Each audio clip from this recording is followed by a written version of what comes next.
3:14 a.m. the Strait of Hormuz. High above the water, an MQ-9 Reaper is watching the Iranian coastline. Suddenly, a high-power radar beam from a hidden battery on Qeshm Island locks onto its tail. An Iranian surface-to-air missile tears off its launch rail in under 5 seconds. The drone's flight computer tries a sharp emergency turn, but the missile is already there. The MQ-9 Reaper breaks into pieces and falls toward the ocean. The U.S. just lost its main eye over the most important oil route on the planet. On the shore, the liquid propellant engines of 20 more missiles are starting to roar. The target is a U.S. military base in Kuwait, and the American defense computers are showing 0 targets on the screen. The U.S. military base in Kuwait sits in the flat desert, covering an area the size of 500 football fields. At 3:28 a.m., the ground 40 miles away just across the Iranian border begins to shake. 20 heavy trucks disguised as simple shipping containers pull off a quiet dirt road. The roofs of these containers slide back. Inside are mobile launchers hidden from satellites until the very last second.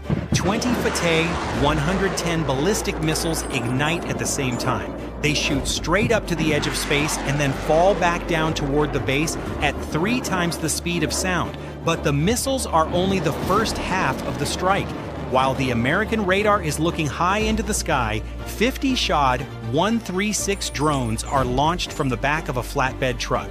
The U.S. defense system at the base is one of the most advanced in the world, but the system has a physical limit. Think of it like a person trying to catch falling tennis balls. If you throw 1 or 2, the person catches them easily. But if you throw 70 at once, the person freezes. As the missiles and drones get closer, the U.S. defense computers start to ghost.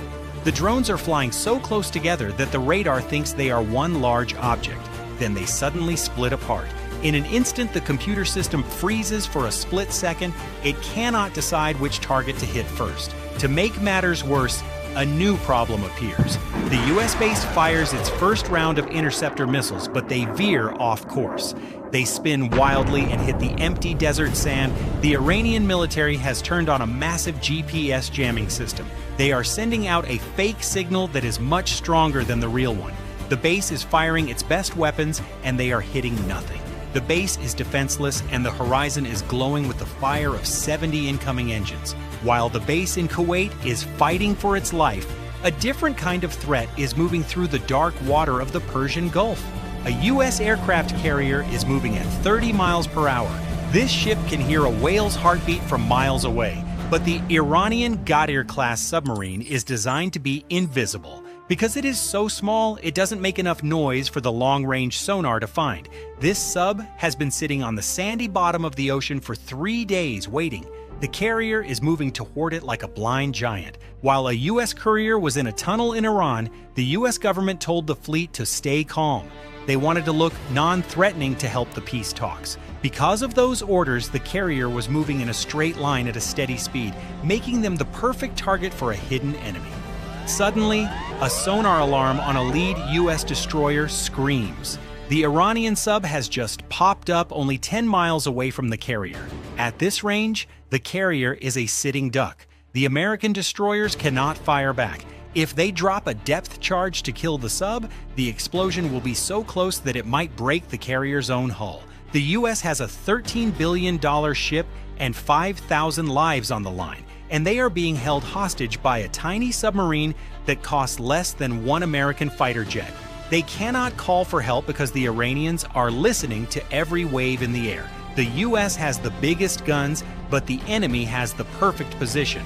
One wrong move, and the back of the American fleet is broken. Despite the Iranian submarine sitting like a ghost under the carrier's hull, the decision is made to launch. 2 F-35 stealth fighters are catapulted into the night sky. Their mission is simple: find the mobile radar stations on Qeshm Island that are guiding the missiles toward Kuwait and destroy them. The Iranian military isn't hiding its radars in reinforced concrete bunkers or under camouflage netting in the desert. They have placed their mobile radar units inside standard, brightly colored shipping containers in the middle of the Bandar Abbas commercial port. The port is filled with massive civilian freighters carrying oil, food, and medicine to other countries. If the American jets fire their missiles into the port to stop the radars, they will kill hundreds of innocent people and sink ships belonging to neutral nations. The IRGC is counting on American hesitation. Every second the American jets wait is another second the missiles in Kuwait have to find their targets. The American jets are circling at 30,000 feet, invisible but useless. The Iranian radars inside those containers are sending out pulses that guide the next wave of drones toward the base in Kuwait. The silence is broken by the arrival of the EA-18G Growler. While the F-35 relies on being hidden, the EA-18G Growler is a loud predator. The Iranian military thinks they have the advantage because it is jamming the GPS signals across the entire region. But the EA-18G Growler has a secret weapon that turns the enemy's strength into a fatal weakness. It uses a system called passive emitter location. Instead of sending out its own radar beam to find a target, the jet simply listens. The Iranian jamming signal is like a loud, constant scream in the dark. To the EA-18G Growler, that scream is a lighthouse. The jet just follows the noise. Under the wing of the EA-18G Growler, an AGM-88 HARM missile ignites. It does not look for a physical shape. It looks for the electronic breath of a radar. The Iranian commander on Qeshm Island sees the AGM-88 HARM on his screen and realizes the trap. If he keeps his radar on to guide the missiles toward Kuwait, the AGM-88 HARM will follow that beam directly into his shipping container and vaporize everything inside.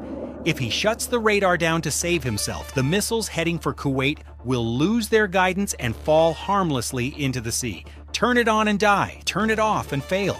The Iranian commander cuts the power to the radar. He thinks he is safe because the missile has no signal to follow. But the AGM-88 HARM remembers the exact location where the signal was coming from. Even in total darkness, the missile continues its dive.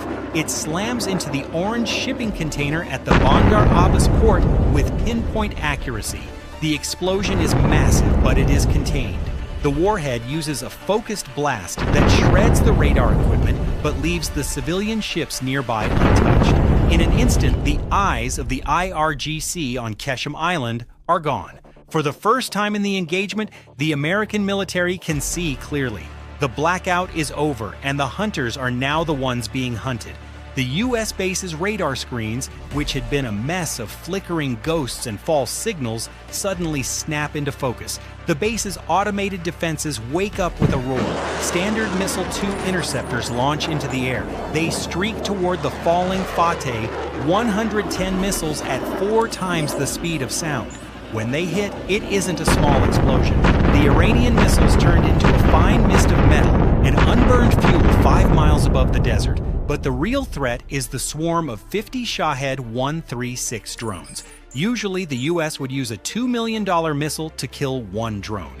The IRGC was counting on this. The U.S. response is the APKWS, or the Advanced Precision Kill Weapon System. The military took an old, dumb rocket from the 1970s and added a small $25,000 laser guidance kit to the middle of it. It turns a cheap piece of junk into a smart weapon. On the base, a laser beam invisible to the human eye points at each drone.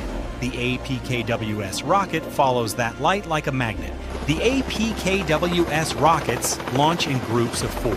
Within 3 minutes, 30 of the 50 drones are gone. For the few drones that manage to get through the rockets, the base has one final layer of protection, the Phalanx CYWS. It creates a literal wall of lead in the air. Any drone that flies into that wall is shredded into pieces. Back in the Persian Gulf, the aircraft carrier is no longer a helpless hostage. Now that the jamming is dead, the fleet's communication is restored. The sub is in a desperate situation. It was designed to stay hidden, but once it was found, it lost its only shield. It is too small to carry heavy armor, and it only has 2 torpedo tubes. The Iranian crew knows that the moment they move their propeller or open a torpedo door, the sound will be picked up by the dozens of hydrophones hanging in the water. The U.S. fleet doesn't fire a single torpedo. Instead, a U.S. destroyer moves directly over the sub's position. It uses a depth charge pattern. drums of explosives set to go off at a specific depth. The goal is to create a massive wall of water pressure that makes it impossible for the sub to stay level. The explosives go off in a circle around the sub. The enemy realizes that the giant they were trying to kill is now standing directly on top of them. The US commander sends a low-frequency radio signal through the water, a direct message to the sub. The message is simple: surface or die. The Iranian sub, its batteries failing and its crew terrified by the constant hammer blows of the depth charges, has no choice. The small black conning tower breaks the surface of the blue water only a few hundred yards from the massive wall of the aircraft carrier. The US didn't have to destroy the submarine to win. By using water pressure and noise, they forced a hidden killer into the open air. The threat that could have sunk a $13 billion ship was turned into a floating metal box, surrounded by enough firepower to erase it from existence. The Iranian nerve center is now a series of smoking craters.